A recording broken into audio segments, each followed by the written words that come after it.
pessoal, tudo bem? Hoje para mais um Direito com Elas, mais uma aula do nosso mini curso de Direito de Família, falando a respeito hoje de fazendo na verdade algumas considerações a respeito dos regimes de bens no casamento, algumas generalidades. Vamos lá?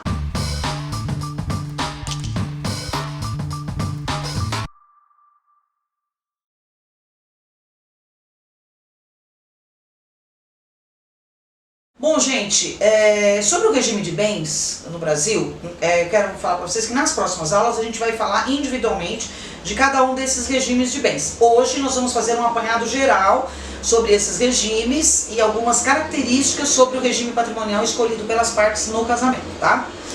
Nós temos no Brasil hoje um regime que a gente chama de regime plural. O que é um regime plural? Então nós temos vários regimes de bens que podem ser escolhidos pelos nubentes no momento de se casar. A maioria nem pergunta lá no cartório quais são os regimes de bens, como é que eles são, mas a obrigação do cartorário seria passar a informação, mas obviamente que essa informação não é passada de forma adequada. Então, se os noivos não escolhem nenhum regime específico, automaticamente o casamento será pelo regime da comunhão parcial de bens, que é conhecido como regime legal. Então, o regime legal comum, desde que não seja escolhido outro pelas partes, é o regime da comunhão parcial de bens. Além desse regime, eu tenho mais 3 regimes de bens que podem ser escolhidos pelos noivos. Eu tenho a separação total de bens, a comunhão universal de bens e a participação final nos aquestos. A separação total de bens é o regime onde cada um permanece com seu próprio patrimônio e nada se comunica durante o casamento. A comunhão universal de bens é o regime onde tudo se comunica, os bens passados, presentes, futuros, ou seja, o que era meu passa a ser seu e vice-versa, e tudo que a gente adquirir depois do casamento é do casal, então tudo se mistura. E a participação final nos aquestos é justamente meio que uma mistura de uma separação total com comunhão parcial, como a gente vai estudar nas próximas aulas, tá? O regime legal, que é da comunhão parcial de bens, é um regime também híbrido. Então, tudo que eu tinha antes de casar continua sendo meu, e tudo aquilo que nós adquirimos generosamente após o casamento será nosso, ou seja, será do casal, com as suas particularidades que a gente vai desenvolver nas próximas aulas. Ainda sobre o regime de bens, é possível modificar o regime de bens durante o casamento? Sim! O Código Civil de 2002, diferente do Código anterior de 16, que não permitia a mudança do regime, trouxe essa novidade. Então, é possível sim você alterar o regime de bens, desde que, obviamente, os dois concordem. Então, se ambos os cônjuges concordarem, é possível alterar o regime de bens, com algumas observações sobre a mutabilidade desse regime. Primeiro, ela tem que ser feita em juízo, então é através de pedido judicial. Então eu faço um pedido judicial de mudança de regime de bens ou alteração de regime de bens no casamento. Segunda questão importante dentro desse pedido, que tem que ser judicial. O MP vai se manifestar, porque ele precisa verificar se a posição do casal, ao modificar o regime de bens, não está prejudicando terceiros. Porque veja como seria fácil prejudicar alguém. Eu estou metido num rolo danado, estou devendo para um monte de gente, e aí eu tenho uma brilhante ideia de falar assim para a minha mulher: já sei, vamos mudar o nosso regime de bens para separação total. Esse bem fica sendo só seu, a gente passa para o seu nome, e aí se eu for processado, eu não tenho nenhum bem para responder por isso, porque é o nosso regime da separação total. Nossa, que ideia brilhante, né? Então, o problema é que o legislador pensou nisso também. Ele imaginou que você ia ter essa ideia brilhante de mudar o regime de bens para não se prejudicar numa execução. Por isso, a segunda situação, além de ser então um pedido judicial para mudança de bens, eu também preciso provar para o juiz que não vai haver prejuízo para terceiros eu modificando o regime de bens. Então, estando tudo certo, não havendo prejuízo a terceiros, e fazendo isso judicialmente com a concordância dos cônjuges e as vistas ao MP, ele concordando, o juiz homologará o pedido, determinando então a alteração do regime. Basta fazer então a averbação junto ao cartório, junto à certidão de casamento, de que agora o regime de bens é outro, não é mais comunhão parcial, é separação total e vice-versa. Então, seguindo esses passos, dá para fazer essa alteração do regime. Outra peculiaridade importante sobre o regime de bens, gente. O artigo 1647 prevê uma coisa extremamente importante, uma situação extremamente importante, que é o quê?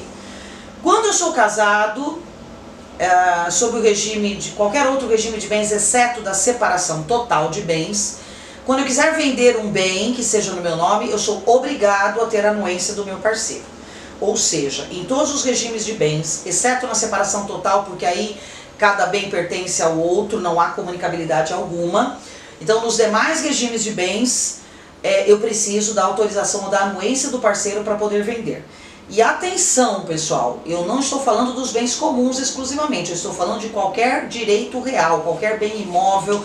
Se eu quiser gravar de ônus real um bem imóvel, qualquer coisa envolvendo direitos reais, eu preciso da anuência, ainda que esse bem pertença exclusivamente a mim. Como assim, professora? É isso mesmo. Então vamos supor que eu casei com uma pessoa e eu já tinha um apartamento antes de casar. Aí depois de casado eu resolvo vender este apartamento. Muito bem. Só que para vender este apartamento eu vou ter que ter a anuência da minha mulher. Mas ela não é a dona, dono sou eu, mas o 1647 exige. Por quê? Bem, gente, não tem como a gente ter a certeza absoluta de qual foi a intenção do legislador, mas provavelmente a proteção da família, né? Proteger o patrimônio da família, evitar que seja dilapidado por outros motivos, enfim, então é preciso obter a outorga do parceiro. Quando a outorga é da mulher, nós chamamos de outorga uxória para anuência, né? Quando a outorga é do marido, nós chamamos de outorga marital. E se o marido ou a mulher não quiserem dar a outorga para essa venda do imóvel ou para que eu grave esse bem de ônus real, como uma hipoteca, uma adicrésio ou outro direito real qualquer, o que eu devo fazer? Bom, você tem duas opções, tá? Primeira opção, você pode ingressar com um pedido chamado suprimento judicial. Você vai entrar com uma ação e solicitar ao juiz que supra a ausência de anuência do teu parceiro. Então, ao invés da tua mulher assinar, o juiz dá o suprimento para que eu possa vender o bem.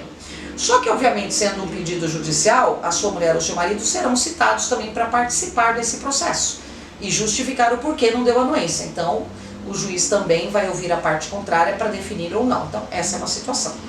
A segunda situação, já que o bem é exclusivamente seu, você pede o divórcio. Você divorcia da tua mulher ou do teu marido, e aí ninguém mais vai poder meter o bedelho na sua vida e você vai poder vender o bem que te pertence para quem você quiser, a hora que você quiser, sem ninguém ter que se intrometer. Por isso que às vezes o regime da separação total de bens é um regime bastante adequado para certos casos, tá? Então, gente, observando esses detalhes aí, tudo certo, não vamos ter problemas. Então, são generalidades importantes sobre o regime de bens. Para as particularidades de cada regime, a gente vai ter uma aula específica para isso, porque essas peculiaridades são complexas e vão ter que ser feitas uma aula exclusivamente para a gente falar sobre as particularidades desses regimes de bens. Beleza, pessoal? Espero que vocês tenham gostado, continuem curtindo o nosso canal, divulguem para os seus amigos. Estamos querendo chegar aos 10 mil inscritos antes do fim do ano, acho que com a quarentena a gente consegue, né? Se todo mundo ficar assistindo os vídeos, estudando, lembrando que quarentena não é férias, a gente vai chegar aos 10 mil inscritos aí junto com vocês. Lembrando que nós temos gente nova no canal, nós temos aí a professora Adriana, às segundas-feiras falando de Direito Constitucional, temos a professora Aline de Direito do Trabalho, então gente nova no canal aí, para que vocês possam acompanhar sempre com situações atualizadas, para que vocês fiquem sempre por dentro do que está rolando no país em tempos de quarentena. E, claro, não vamos esquecer, temos aqui que lembrá-los, lavem bem as mãos, não saiam de casa, fiquem em casa, cumpram a quarentena, sejam responsáveis e todo mundo vai sair bem dessa. Tenho certeza que no final vamos sair mais fortes do que a gente entrou. Beleza, pessoal? Tamo junto, todo mundo. E semana que vem tenho mais um encontro com vocês pra gente falar sobre as particularidades dos regimes de bens. Beleza? Um beijo, até lá!